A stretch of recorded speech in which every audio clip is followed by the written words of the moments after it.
جو ہماری مختلف قسم کے کلچرز ڈیولپ ہو رہے ہیں یہ ختم ہو.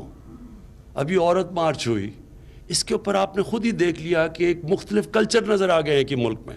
Feminists don't have a sense of humor. بات یہ ہے کہ کلچر ایک منجمد چیز نہیں ہے, بلکہ کلچر کی تعریف ہی یہ ہے کہ یہ ایک جیتی جاگتی زندہ اینٹی ہے. جو کلچر یا زبان کبھی تبدیل نہ ہوں وہ مردہ کہلاتے ہیں, کیونکہ ان میں نئی کہانیاں, نئی سوچ اور نئے خیالات جنم نہیں لے سکتے. کلچرز کو مختلف ڈبوں میں بند کر کے انہیں تالا لگا دینا ممکن نہیں. کلچر ادھر سے ادھر سفر کرتا ہے اور جنگوں, ٹریول, دوستیوں, گانوں, کھانوں اور کہانیوں کے ذریعے لوگوں کو بدلتا رہتا ہے. ہر کلچر کی اپنی خصوصیات ہوتی ہیں, لیکن وقت کے ساتھ ساتھ تبدیلی ایک زندہ کلچر کی نشانی ہے. جس کلچر میں جتنا تخلیق کا عمل جاری رہے گا, جتنی مختلف قسم کی کہانیاں لکھی جائیں گی, لوگوں اور خیالات کو متحرک کرنے کی صلاحیت ہوگی, اس کے کھانوں اور تہواروں میں رنگ اور ہر قسم کے لوگوں کو جذب کرنے کی طاقت ہوگی, اس میں اتنی ہی کشش ہوگی. شناخت کس چیز کا نام ہے؟ میری شناخت کیا ہے؟ میں ایک پاکستانی ہوں, اس سے قریب جائیں پنجابی ہوں, اور قریب لاہوری ہوں, لیکن مجھے پیٹزا اچھا لگتا ہے. میں زیادہ تر پڑھتی انگریزی میں, بولتی اردو میں اور ناچتی پنجابی میں ہوں. میرے دادا دادی کا خاندان کشمیر سے ہے, جس کی وجہ سے میں اپنے آپ کو کچھ حد تک کشمیری بھی گردانتی ہوں. نانا نانی کا گاؤں سیالکوٹ میں ہے, تو کچھ نہ کچھ پرائڈ فیل کرنے کے لیے ہم کبھی اقبال, کبھی فیض, کبھی ٹینگو کے ساتھ بھی اپنی شناخت کا ٹانکا جوڑ لیتے ہیں. میرے ماں باپ سنی ہیں, لیکن میں ریلیجس اسکیپٹک ہوں. البتہ کوئی بلا لحاظ تمام مسلمانوں کے خلاف بات کرے تو مجھے برا لگتا ہے, خاص طور پر اگر اس شخص کا مسلمانوں سے کوئی رشتہ نہ ہو. عید پر مہندی لگانا اور چوڑیاں پہننا مجھے پسند ہے. میں عورت ہوں, فیمنسٹ ہوں, ماں ہوں. یہ اور اس کے علاوہ ہزاروں اور چیزیں مل کر میری شناخت بناتی ہیں. یہ سب شناختیں ایک دوسرے سے نبرد آزمان نہیں ہیں, بلکہ ایک ہی شخص میں کافی حد تک اطمینان سے مل کر رہ رہی ہیں. کلچر بھی کچھ ایسی ہی چیز ہے جس کی بریڈتھ کے حوالے سے پاکستان ایک بہت ہی منفرد پوزیشن میں ہے. اگر آپ پاکستانی ہیں تو آپ بیک وقت بہت سے کلچرز میں ایٹ ہوم ہیں. برے صغیر سے ہونے کی وجہ سے انڈین سینما کی اچھی فلموں سے محظوظ ہو سکتے ہیں. انگریزوں کی 200 سال کی حکمرانی کی وجہ سے انگریزی اور انگریزوں کی دنیا پر چھائی ہوئی زبان سے مکمل اجنبیت محسوس نہیں کرتے. جنوبی ایشیا کے ممالک جیسے سری لنکا, نیپال یا مالدیز میں اپنے ساؤتھ ایشین شناخت کی وجہ سے اپنے آپ کو آؤٹ سائڈر نہیں کہلاتے. مسلمان اکثریت کا ملک ہونے کی وجہ سے انڈونیزیا اور ملیشیا میں کچھ حد تک اپنائیت سی رہتی ہے. مشرق وسطیٰ میں بہت سے ممالک ہماری شیعہ آبادی کے لیے انتہائی مقدس اہمیت رکھتے ہیں. بغداد, سمرقند اور بخارا جیسے نام ہماری بچپن کی دیو مالائی کہانیوں کی یاد اپنے اندر سموئے ہوئے ہیں.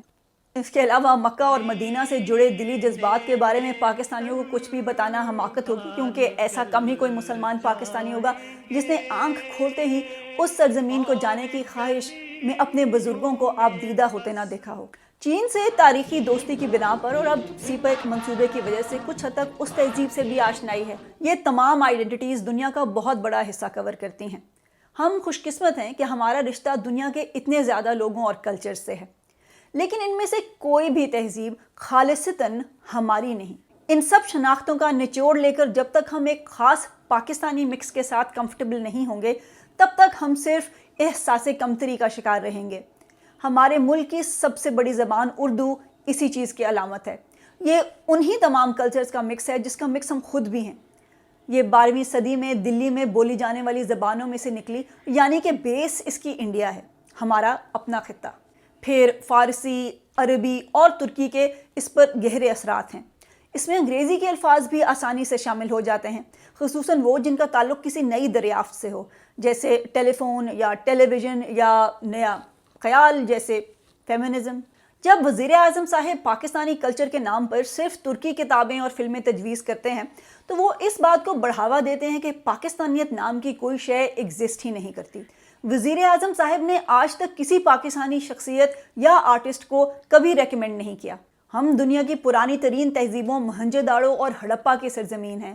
مغل, سکھ, ہندو, یونانی, بدھ, موریہ, ہر انواع و اقسام اور مذہب کے لوگ جو زمین آج پاکستان ہے میں رہتے آئے ہیں.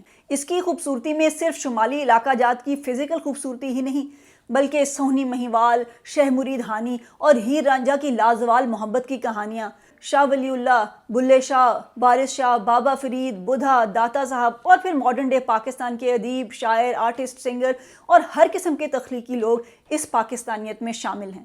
جتنی زبردست شاعری، فلم، میوزک، رائٹنگ ہمارے ہاں بڑھتی چلی جائے گی، اتنا ہی ہمارا احساس کمتری مٹتا چلا جائے گا۔ یہ سب چیزیں معاشی ترقی اور پیسے سے جڑی ہوئی ہیں، لیکن یہ صرف پیسے سے کریٹ نہیں کی جا سکتی۔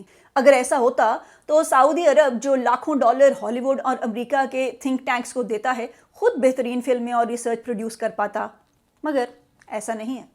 تخلیقی اہلیت آزادی سوچ اور اظہار سے بڑھتی ہے۔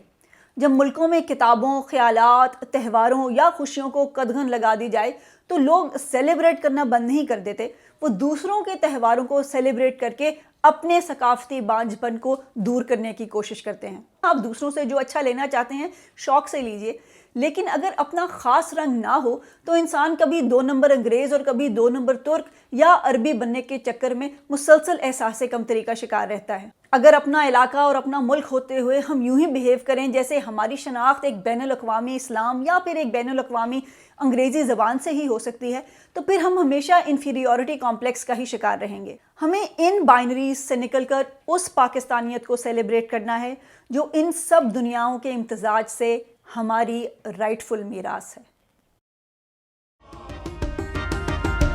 اٹھے گا عدل حق کا نعرہ،